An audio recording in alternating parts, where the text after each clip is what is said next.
வணக்கம் and welcome to the show மஞ்சள் வேல் மாலை. காலையில இருந்து ஈவினிங் வரைக்கும் ரொம்பவே பிஸியா போயிட்டு இருக்க நம்ம லைஃப்ல ஈவினிங்க்கு மேலேயாச்சும் கொஞ்சம் ஸ்ட்ரெஸ் ஃப்ரீயா ரிலாக்ஸிங்கா ஏதாவது ஒரு ஷோ இருந்தா பெட்டரா இருக்கும் அப்படின்னு ஃபீல் பண்றீங்களா? எஸ், அதுக்கான ஷோ தான் நம்மளோட மஞ்சள் வேல் மாலை ஷோ. வாங்க டைரக்டா ஷோக்குள்ள போயிடலாம்.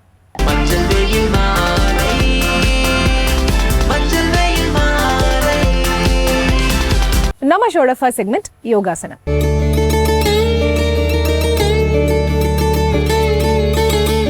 இன்னைக்கு பாத்தீங்க அப்படின்னா நோயற்ற வாழ்வும் குறையற்ற செல்வம் அப்படிங்கிற ஒரு பழமொழியை எல்லாருமே கேள்விப்பட்டிருப்பீங்க.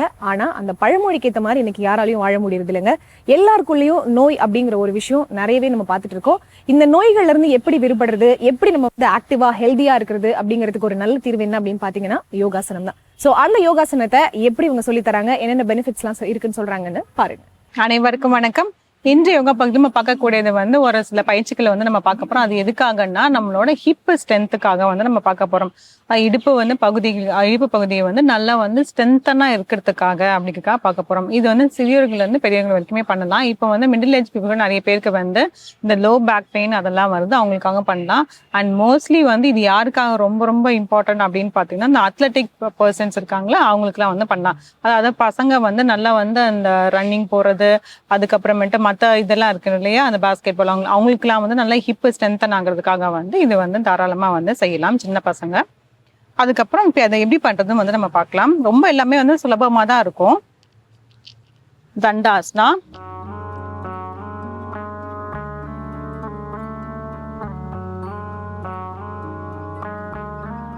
இப்போ இதுல கைகள் ரெண்டுமே இப்படி பக்கவாட்டில் இப்படி வச்சுட்டு ஒரு காலை மட்டும் அப்படியே வந்து நல்லா நேராக்கி நல்லா ரெண்டு காலுமே இப்போ நம்ம நல்லா நீட்டிட்டு இந்த விரல்கள் வந்து நம்ம நோக்கி இருக்கும். இப்படி இருக்கும்போது நம்ம நீ வந்து நல்லாவே லாக் ஆயிடும். இப்போ இதுல வந்து கால் மட்டும் அப்படியே வந்து முட்டி மடங்காம மேல் நோக்கி தூக்கிட்டு அப்படியே வந்து இப்படி கீழே இருக்க போறோம். இது மாதிரி வந்து ஒரு 6 முறை வந்து பண்ண போறோம். ஒவ்வொரு காலிலுமே வந்து வலது காலில் ஒரு 6 முறை, இடது காலில் வந்து ஒரு 6 முறை வந்து பண்ண போறோம். முட்டி மடங்காம தூக்குனாதான் அந்த இந்த இல்ல இங்க கால்ல இருந்து இப்ப வரக்கூடிய வந்து அந்த நரம்பு இடுப்பு வரைக்கும் வரக்கூடியது வந்து கரெக்டாவே வந்து இருக்கும். 1 2 3 4 5 6.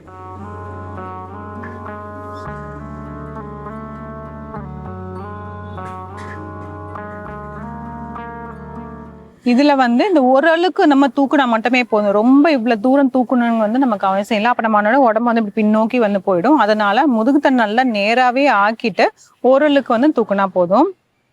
1 2 3 4 5 6 தளர்த்திக்கலாம். இது பண்ணும்போது பாத்தீங்கன்னா கொஞ்சம் முட்டி வலிக்கிற மாதிரி தான் இருக்கும். ஏன்னா வந்து நம்ம கால் விரல்கள் இப்படி நல்லா நேக்க வச்சு நம்ம நீ லாக் பண்ணிட்டு அப்படியே தூக்குறதுனால கொஞ்சம் இந்த இழிவுத்தன்மை வந்து இருக்கிற மாதிரி தான் இருக்கும். பட் ஸ்டில் வந்து அதை வந்து நம்ம அப்படியே வந்து கண்டினியூ பண்ணலாம். இப்போ அதே மாதிரி இரண்டாவது செட் 1 2 3 4 5 6. இடது கால் 1 2 3 4 5 6 தளர்த்திக்கலாம்.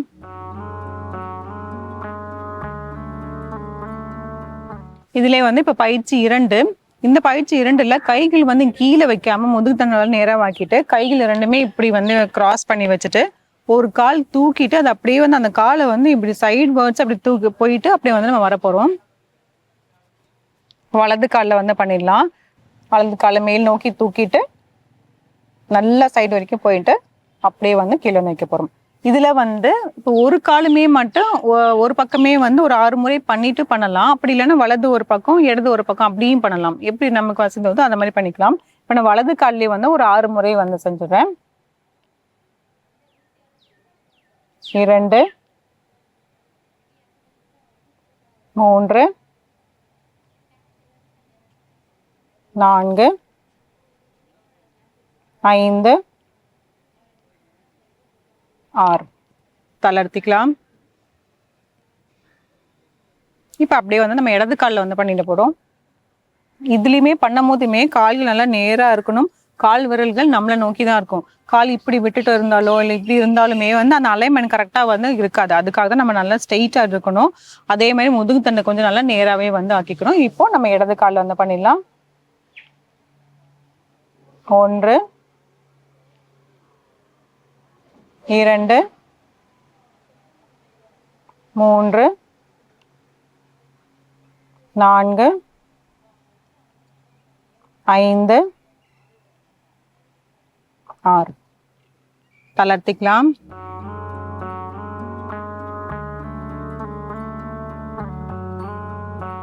இந்த பயிற்சியெல்லாம் பண்ணும் போது கண்டிப்பா காலும் இந்த இடத்துல இந்த கிராயின் ஏரியா இந்த சைட் வேர்ட்ஸ்ல இப்படி போகும்போது கால் இப்படி போகும்போது இந்த இடத்துல வலிக்க தான் செய்யும்.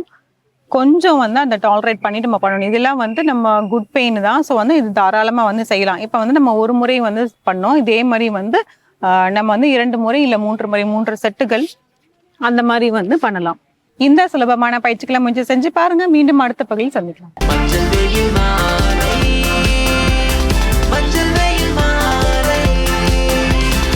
நம்ம ஷோட நெக்ஸ்ட் செக்மெண்ட் இங்கிலீஷ்ல பேசலாம். இங்கிலீஷ்ல பேசணும் அப்படிங்கிற ஒரு கனவு எல்லாருக்குள்ளயும் நிச்சயமா இருக்குங்க. ஆனா அதை எப்படி கத்துக்கிறது, யாரை அப்ரோச் பண்றதுன்னு தெரியாம முடிச்சிட்டு இருப்போம். நம்மளோட இந்த செக்மெண்ட்ல ரொம்பவே பிகினர்ஸ்க்கு ஈஸியா இங்கிலீஷ் சொல்லி கொடுக்குறாங்க.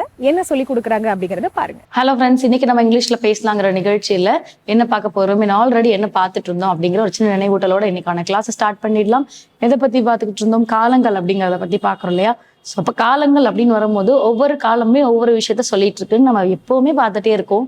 ஏன்னா நிகழ்காலம் எடுக்கும் போது நமக்கு அந்த ப்ரெசென்ட் ஃபார்மேஷன், அதே நீங்க வந்து இருந்த காலத்துல வரும்போது பாஸ்ட் ஃபார்மேஷன், எதிர்காலம் வருங்காலங்கள்ல வரும்போது ஃபியூச்சர் ஃபார்மேஷன் அப்படிங்கிறது இருக்கு. ஸோ இந்த ப்ரெசென்ட் பாஸ்ட் ஃபியூச்சர் அப்படிங்கிறத வச்சு மட்டுமே நம்ம கொண்டு வரலாம்னா கண்டிப்பா வில் மேக் சென்டென்சஸ் அண்ட் நம்மளால பேசவும் முடியும். ஆனா அந்த ஃபார்மேஷன் அப்படிங்கிறது இருக்கு இல்லையா. ஸோ ஃபார்மேஷன் தான் நமக்கு ரொம்ப முக்கியம். ஸோ இந்த ஃபார்மேஷனை எப்படி கொண்டு வரணும் அப்படிங்கிறது தான் இருக்கு. ஸோ ஒரு நிகழ்காலம், ப்ரெசென்ட், பாஸ்ட், ஃபியூச்சர் எடுக்கும் போது ஒவ்வொரு ஃபார்மேஷனுமே ஒவ்வொரு பாசிட்டிவ், ஒவ்வொரு நெகட்டிவ், ஒவ்வொரு ஸ்ட்ரீம் ஆஃப் பேஸ்ல நம்ம கொண்டு வரோம். சரிங்களா. ஸோ அப்படி இருக்கும்போது ஒரு ப்ரெசென்ட்ல நீங்க எழுதுறீங்க, ஒரு டென்ஸ் எழுதுறீங்கன்னா, ஸோ அந்த டென்ஸை நீங்க என்னெல்லாம் தேவை இருக்கு அப்படின்னா, ஒரு வாக்கியத்துக்கு நமக்கு கண்டிப்பா நம்ம எப்பவுமே சொல்லக்கூடியதான் செயல், ஆக்ஷன் அப்படிங்கிறது சொல்லியிருக்கேன். ஸோ இந்த ஆக்ஷனுங்கிறது தான் வேர்ப் ஃபார்மா வந்துட்டு இருக்கு. ஸோ அந்த வேர்ப் ஃபார்ம் தான் எப்படி கொடுக்குது நமக்கு, ப்ரெசென்ட்ல, பாஸ்ட்ல அண்ட் பாஸ்ட் பார்ட்டிசிபிள்ல கொடுத்துட்டு இருக்கு இல்லையா. ஸோ அந்த வேர்ப் ஃபார்ம் வச்சு நம்ம என்ன பண்ணலாம், ரொம்ப அழகா நம்ம புரிஞ்சுக்கலாம். ஏன்னா அவங்க என்ன செய்யறாங்க, என்ன பண்ணிட்டு இருக்காங்க, என்ன சொல்ல வர்றாங்க அப்படிங்கிறத அந்த ஆக்ஷனை வச்சு நம்ம கொஞ்சம் ட்ரை டு அண்டர்ஸ்டாண்ட். ரொம்ப பேசிக்கா இருக்கிறவங்களுக்கு இந்த மாதிரி ஈஸியா அண்டர்ஸ்டாண்ட் பண்ணிக்கலாம். சரிங்களா. ஸோ இது மட்டும் போதுமா மேம், ஒரு வாக்கியத்தை நம்ம அமைச்சு முடிச்சிடலாமான்னா கண்டிப்பா போதும். பட் ஆனா உங்களுக்கு அந்த முழுமையா இருக்காது, ஃபுல்ஃபில்மெண்ட் இருக்காது. சரிங்களா. ஸோ ஃபுல்ஃபில்மெண்ட் அப்படிங்கிறது எங்க இருக்கும் அப்படின்னு பார்த்தீங்கன்னா, ஒரு வாக்கியத்தை நீங்க ஒரு பக்குவமா நீங்க அரேஞ்ச் பண்ணும்போது தான். ஃபார் எக்ஸாம்பிள் வந்து ஒரு சப்ஜெக்டை எப்படி கொடுக்கலாம் அப்படிங்கிறது தான். ஸோ ஆல்ரெடி நம்ம ரிசர்வ்டா I, we, you, they, he, she எழுதிட்டு இருக்கோம். அது மட்டுமே can consider as a subject கேட்டிங்கன்னா கண்டிப்பா கிடையாது. ஸோ அதை தாண்டி நீங்க நேமிங் பர்சன்ஸ் கொடுக்கலாம். ஸோ வேற மாதிரி ரிலேட்டிவ் ப்ரொனவுன்ஸ் கொடுக்கலாம். ஸோ நீங்க அதை எப்படி கொடுக்கணுமோ காமன் பர்சன்ஸ் மாதிரி கூட கொடுக்கலாம். சரிங்களா. அதே மாதிரி ஆப்ஜெக்டை பொறுத்த வரைக்கும் பார்த்தீங்கன்னா, உங்க சப்ஜெக்டையும் உங்க ஆக்ஷனையும் வச்சு உங்களோட ஆப்ஜெக்டை நீங்க ஃப்ரேம் பண்ணுங்க. சரிங்களா. ஸோ இதுதான் நமக்கு ஒரு வாக்கியம் பண்றீங்க அப்படிங்கும்போது அந்த வாக்கியத்தை வந்து ஒரு கிளாரிட்டியா கொடுக்கக்கூடியது. சரிங்களா. ஸோ அப்படி இருக்கும்போது இன்னைக்கு ஆக்ஷன் என்ன, சப்ஜெக்ட் என்ன, ரூல் என்ன, எப்படி சென்டென்ஸ் எழுதலாம்னு சொல்லி தருவாங்க. ஸோ இன்னைக்கான டென்ஸ்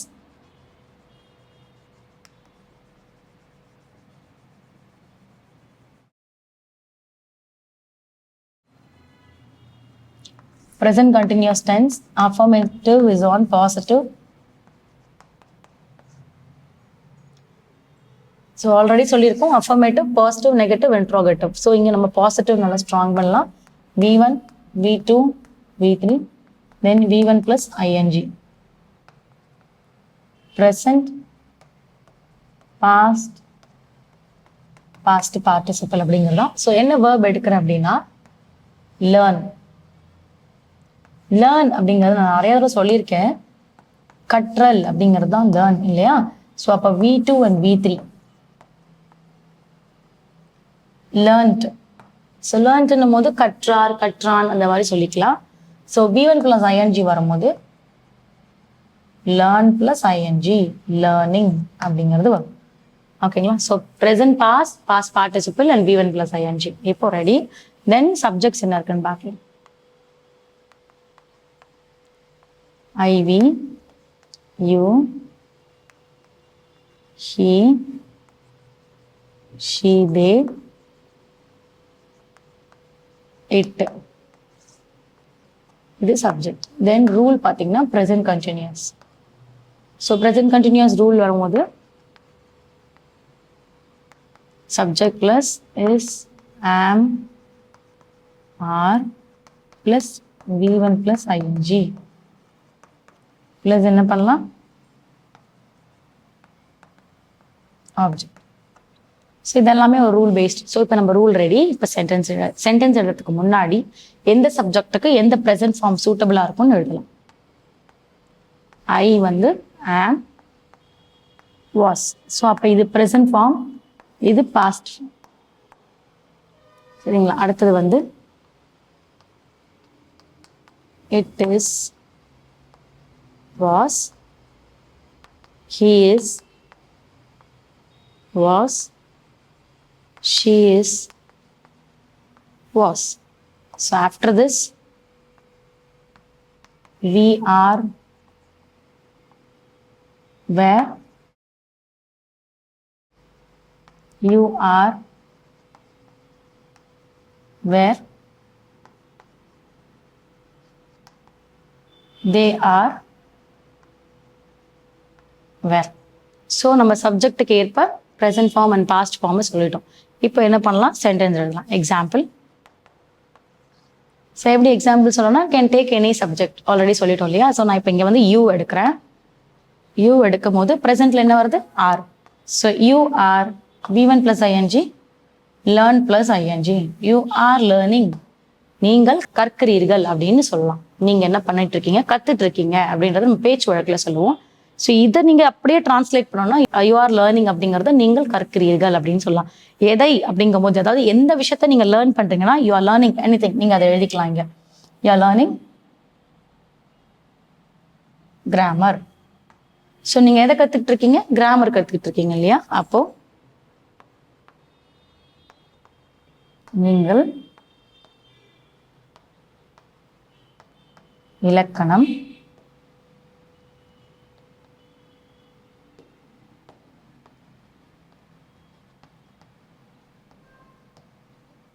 இலக்கணம் கற்கிறீர்கள்.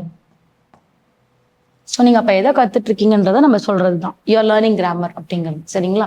ஸோ அப்போ ஒரு விஷயத்த நீங்கள் கற்றுட்டு இருக்கீங்க, கற்றுக்கிறேன், கற்றுக்க போகிறேன் அப்படிங்கிறது எப்படியெல்லாம் மாடுலேஷனில் சொல்லலான்னு இருக்கு பாருங்க. ஐஎன்ஜி வரும்போதுன்னா நீங்கள் அந்த இடம் நிகழ்காலத்தில், நிகழ்வில், அதாவது ப்ரெசென்ட்டுங்கிறது தான் நிகழ்காலம். சரிங்களா? ஸோ அதை நீங்கள் கண்டினியூஸாக கொண்டு போகிறது தான், அதாவது நடந்துகிட்டு இருக்கு அப்படின்றத நீங்கள் காட்டுறது தான் வந்து உங்களுக்கு என்னது கண்டினியூஸில் வரும்.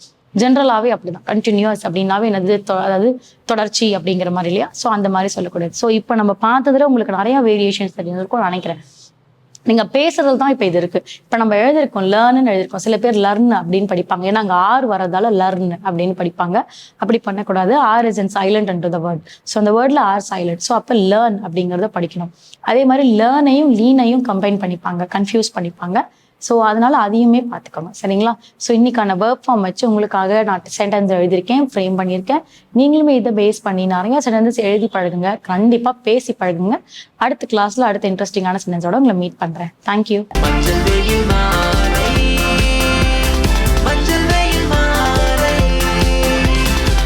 நம்ம ஷோட நெக்ஸ்ட் செக்மெண்ட் தெரிந்து கொள்வோம்.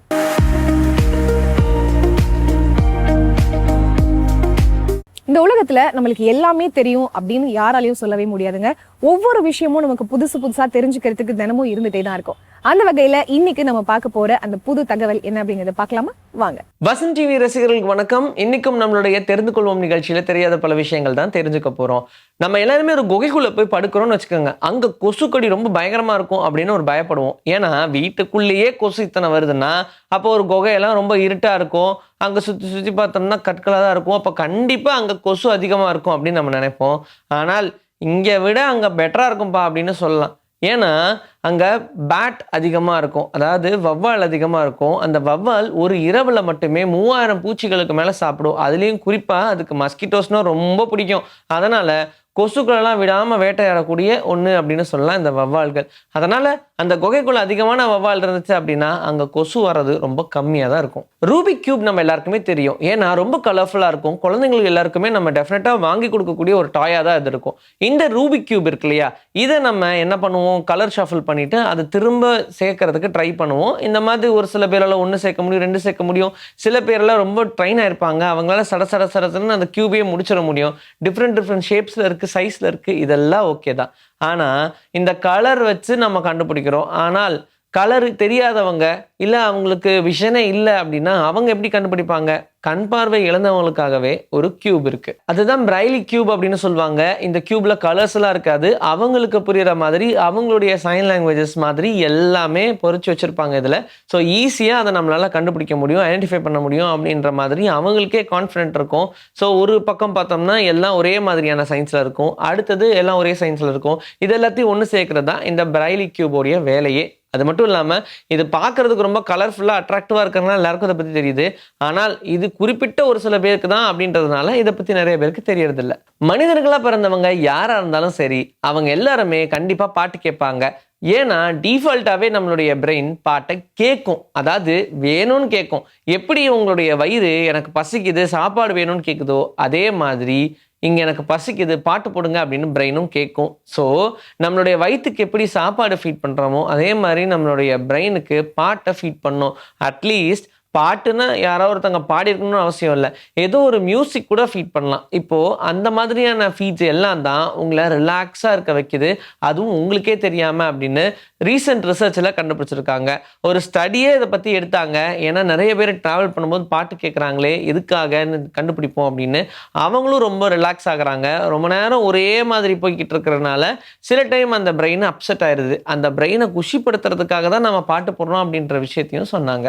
நயகரா ஃபால்ஸ்க்கு பக்கத்தில் இருக்கக்கூடிய ஒரு வில்லேஜ், இந்த வில்லேஜில் நிறைய பேர் இருந்தாங்க. ஆனால் திடீர்னு பார்த்தோம்னா ரேப்பிடாக அவங்களுடைய பாப்புலேஷன் குறைய ஆரம்பிச்சது. ஏன்டா இவ்வளோ சீக்கிரமாக நமக்கு பாப்புலேஷன் குறையுது அப்படின்னு சொல்லி பார்த்துருக்காங்க. அப்போ தான் அதுக்கு ஒரு ஜெயிண்ட் crocodile காரணம் அப்படின்னு தெரிஞ்சது.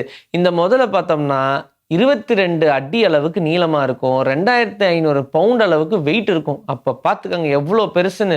ஒரு 10 பேர் படுத்துட்டா தான் அந்த ஹைட்டுக்கே போக முடியும். அந்த அளவுக்கு பெரிய வெயிட்டாகவும் ஹைட்டாகவும் இருக்கக்கூடிய இந்த crocodile ஊர் மக்கள்லாம் சேர்ந்து ஆர்மி பீப்புளெலாம் சேர்ந்து வேட்டையாடி அதை ஒரு ஃபோட்டோவாக வேற ரிலீஸ் பண்ணாங்க. அதில் எல்லாரும் சேர்ந்து நாங்கள் தான் வேட்டையாடினாங்க இவ்வளோ பெரிய crocodile அப்படின்ற மாதிரி. எல்லாம் பார்த்தோம்னா வால்லே ஒரு 10 பேர் சேர்ந்து கவர் பண்ணுறாங்க, அந்தளவுக்கு அவ்வளோ பெரிய crocodile அது. ஈஜிப்டில் பார்த்தோம்னா மம்மிஸ் எல்லாம் நிறைய இருக்கும். அந்த மம்மிஸ் எல்லாத்தையுமே ஒரு சில ரிசர்ச் பர்பஸ்க்காக ஓப்பன் பண்ணுவாங்க இல்லையா. அப்படி பார்த்தோம்னா இந்த 7000 வருஷத்துக்கு முன்னாடி ஸ்ட்ரெயிட்னிங் ஹேராக இருந்த நிறைய பேருடைய ஹேரு 7000 வருஷத்துக்கு அப்புறம் கேர்லியாக இருக்குன்னு கண்டுபிடிச்சிருக்காங்க. ஏப்பா இதில் என்னப்பா பெரிய அதிசயம் இருக்கு.